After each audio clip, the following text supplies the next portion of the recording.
नमस्कार दोस्तों, मैं हूं राकेश तिवारी। आप देख रहे हैं मानसरोवर न्यूज सीमांत की आवाज़। दोस्तों, 14 नवंबर को ऐतिहासिक जोजीबी मेले का मुख्यमंत्री जी के द्वारा उद्घाटन किया गया और उस मंच से स्थानीय विधायक हरीश धामी के द्वारा अपने संबोधन में भ्रष्टाचार के आरोप लगाते हुए ये कहा गया कि 80 लाख 1 करोड़ के काम को 10 लाख रुपए में पूरा कर दिया गया और भारी मात्रा में उस कार्य में भ्रष्टाचार हुआ। ऐसे ही उन्होंने अपनी बात को आगे बढ़ाते हुए हमसे भी वार्ता की थी और उन्होंने आत्मदाह तक की भी चेतावनी दी। माना कि मैं जब से स्थानीय विधायक हरीश धामी को जानता हूं, उनकी शैली से सभी परिचित हैं, लेकिन इस बार आत्मदाह की तब उन्होंने चेतावनी दी है। तो मुझे लगता है कि इस बार आर पार की स्थिति बनती भी नजर आ रही है। उनके बयान के बाद भारतीय जनता पार्टी की तरफ से भी बयानबाजी तेज हुई है। पूर्व में विधानसभा का चुनाव लड़ चुके धन सिंह धामी ने उन पर पलटवार करते हुए तीखा हमला किया है और उन्होंने भी अपनी विस्तृत बात को जनता के बीच में रखने का प्रयास किया और यहाँ तक कि उन्होंने भी भ्रष्टाचार की जांच की मांग की है। ऐसे ही स्थानीय राज्य मंत्री हैं सरकार में अशोक नबियाल, दायित्वधारी हैं, उन्होंने भी आज प्रेस वार्ता की और उनके द्वारा भी स्थानीय विधायक पर हमला किया गया। देखने वाली बात यह है कि भ्रष्टाचार का वास्तव में भ्रष्टाचार की जांच होनी ही चाहिए और भ्रष्टाचार नहीं होना चाहिए। लेकिन मेरे कहने का जो आज के इस खबर के माध्यम से हम जो कहना आपसे चाहते हैं कि भ्रष्टाचार किन स्तर पर कहां कहां हो रहा है और ये किसी से छुपी हुई बात नहीं है, लेकिन बात केवल जांच तक रहेगी, आरोप प्रत्यारोप तक रहेगी या फिर वास्तविक तौर पर भ्रष्टाचार की जांच होगी और दोषियों पर कार्रवाई होगी। हमारी मांग यह है कि भ्रष्टाचार बिल्कुल भी बर्दाश्त नहीं होना चाहिए और उसकी जांच के साथ ही सख्त कार्रवाई भी होनी चाहिए। इसलिए आज हम आपको आगे की जो हमारी खबर है उसमें दिखाएंगे कि माननीय विधायक जी ने क्या कहा और दायित्वधारी अशोक नबियाल जी ने क्या कहा और पूर्व में भारतीय जनता पार्टी से विधानसभा का चुनाव लड़ चुके धन सिंह धामी जी ने क्या कहा। देखिए, माननीय मुख्यमंत्री जी, पहले उद्घाटन के मैं उनका बहुत बहुत स्वागत करता हूँ और ऐतिहासिक मेला है, लेकिन मुख्यमंत्री जी ने पैसा देने में कोई कंजूसी नहीं किया। जितने भी ट्रैक रोडों की बात हो रही है या जितने भी कार्यों की बात हो रही है, कम से कम मुख्यमंत्री घोषणा से 50 से 60 योजनाएं हैं जो 80-80 लाख की, लेकिन धरातल पे 5 लाख 2 लाख से 10 लाख तक ही यूज हुआ है। बाकी सारा भ्रष्टाचार की भेंट चढ़ी है। मैंने इससे पहले विधानसभा में इस मामले को रखा था। आज फिर मुख्यमंत्री जी ने जिलाधिकारी को निर्देशित किया है। मेरा ये मानना है, सबसे पहले तो उस जांच कमेटी में जो टेक्निकली जेई था उसको वापस उसके मूल पे भेजा जाए मुनस्यारी ब्लॉक में और उसको तब तक ना हटाया जाए जब तक ये जांच कंप्लीट ना हो। और मैं सीधे तौर पर मैंने कहा भी इस ऐतिहासिक जोजीबी मेले में अगर इसकी जांच नहीं हुई तो मैं विधानसभा में पहले आमरण अनशन करूंगा, उसके बाद नहीं तो आत्मदाह करूंगा।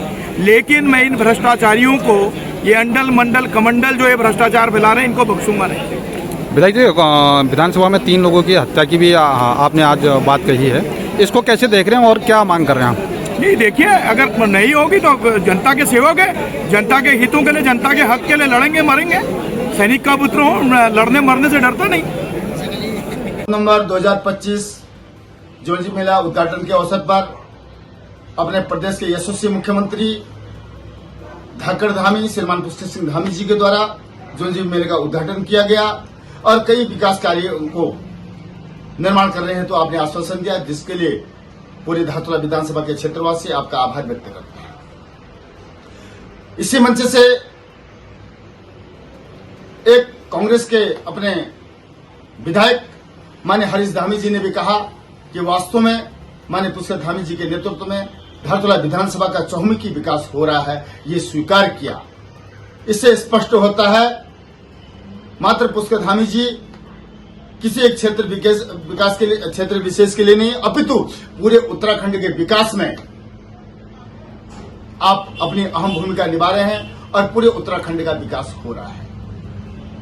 वहीं दूसरी ओर हरीश धामी जी ने विरोधाभास शब्दों का प्रयोग किया और कहा कि आपके मुख्यमंत्री घोषणा का दुरुपयोग हो रहा है। एक तरफ से माननीय विधायक जी आप कह रहे हैं कि मुख्यमंत्री जी के द्वारा विधानसभा क्षेत्र धारतुला का चौमुखी विकास हो रहा है, वहीं दूसरी ओर कर रहे हैं मुख्यमंत्री की घोषणाओं में धांधली हो रही है। आपके ये शब्द, आपकी ये बौखलाहट आपको 2027 का डर सताने लग गया है। आप मुख्यमंत्री घोषणाओं की तो जांच की बात कर रहे हैं। आप 15 साल में अपने विधायक नीति की जांच के लिए आप तैयार हैं क्या? क्या हरीश रावत जी के द्वारा जब यहाँ के मुख्यमंत्री थे, प्रदेश के और धारतुला का प्रतिनिधित्व कर रहे थे, उसमें कितनी घोषणाएं की गई और कितनी धरातल में आई? आपदा के समय में आपने अपने चुनाव में प्रयोग करने के लिए जो आपदा सामग्री रखी थी, आपने नदी में बहाया, मतकोट में बहाया। क्या ये जनता को पता नहीं क्या? आप अपने 15 साल की उपलब्धि के बारे में मैं आपसे पूछना चाहता हूं। आप एक चीज बताइए, आपने क्या किया? इसलिए माननीय विधायक जी, क्षेत्र की जनता को गुमराह न करें। माननीय पुष्कर धामी जी के जो नेतृत्व में जो पूरे उत्तराखंड के साथ साथ विधानसभा धारतुला का विकास हो रहा है, चौमुखी विकास हो रहा है, उसमें आप सहभागी बने, सहयोग करें, शासन प्रशासन का सहयोग करें। और हां, अगर आपको 2027 का डर सताने लग गया है, आपकी हताशा निराशा स्पष्ट झलक रही है कि आपकी बौखलाहट से पता चल रहा है कि आप कितने घबराए हुए हैं। क्षेत्र का विकास माननीय पुष्कर धामी जी द्वारा कैसा हो रहा है, उन कार्यों को रोकने के लिए आप आम जनता को, शासन प्रशासन को गुमराह कर रहे हैं। इस प्रवृत्ति को छोड़ते हुए, जो इतिहास में आज तक धारतुला विधानसभा में किसी के कार्यकाल में नहीं हुआ, माननीय पुष्कर धामी जी के कार्यकाल में जो विकास हो रहा है, जैसे कि आप मंच से स्वीकार कर रहे हैं, स्वीकार करते रहिए। और हताशा निराशा जो आपकी ये है, वो आप अपने आप में मंथन कीजिए। आप इस प्रकार से बौखलाहट करके, इस प्रकार के आरोप प्रत्यारोप लगा के आप जनता को भ्रमित नहीं कर सकते, क्षेत्र का विकास अवरुद्ध नहीं कर सकते हैं। इसलिए पुनः मैं आपसे अनुरोध करता हूं कि माननीय पुष्कर धामी जी के नेतृत्व में जो ये विकास हो रहा है, तो धारतुला विधानसभा का विकास हो रहा है, इसके लिए आप सहभागी बने, उनका सहयोग करें, शासन प्रशासन को गुमराह न करें। आप कभी मंचों से बोलते हैं ये कर्मचारी भ्रष्ट है, इसको यहां से हटाओ, और कभी कहते हैं ये कर्मचारी बहुत अच्छा है, उसको यहां पर ऐसा क्यों किया? जो कर्मचारी आपको कमा के नहीं देता है वो बुरा है, जो कर्मचारी आपका एजेंट बन के रहता है वो अच्छा है। इसलिए किसी कर्मचारी के फेवर में आप ना आइए।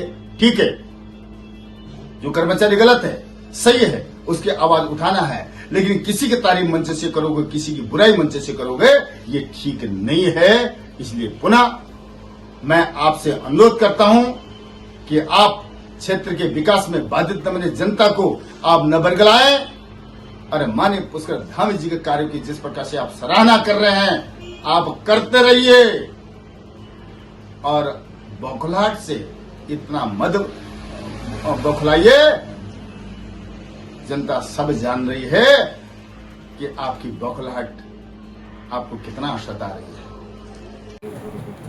हमें बड़ा खेद हो रहा है कि माननीय विधायक जी इस त्रिकोणात्मक जनपद के धारचूला विधानसभा के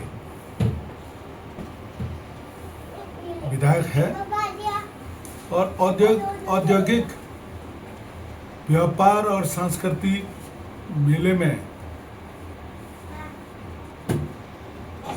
आरोप लगाते हैं और आत्मदाह की धमकी हमारे माननीय मुख्यमंत्री जी को देते हैं। आज मैं कहना चाहता हूं कि हमारी सरकार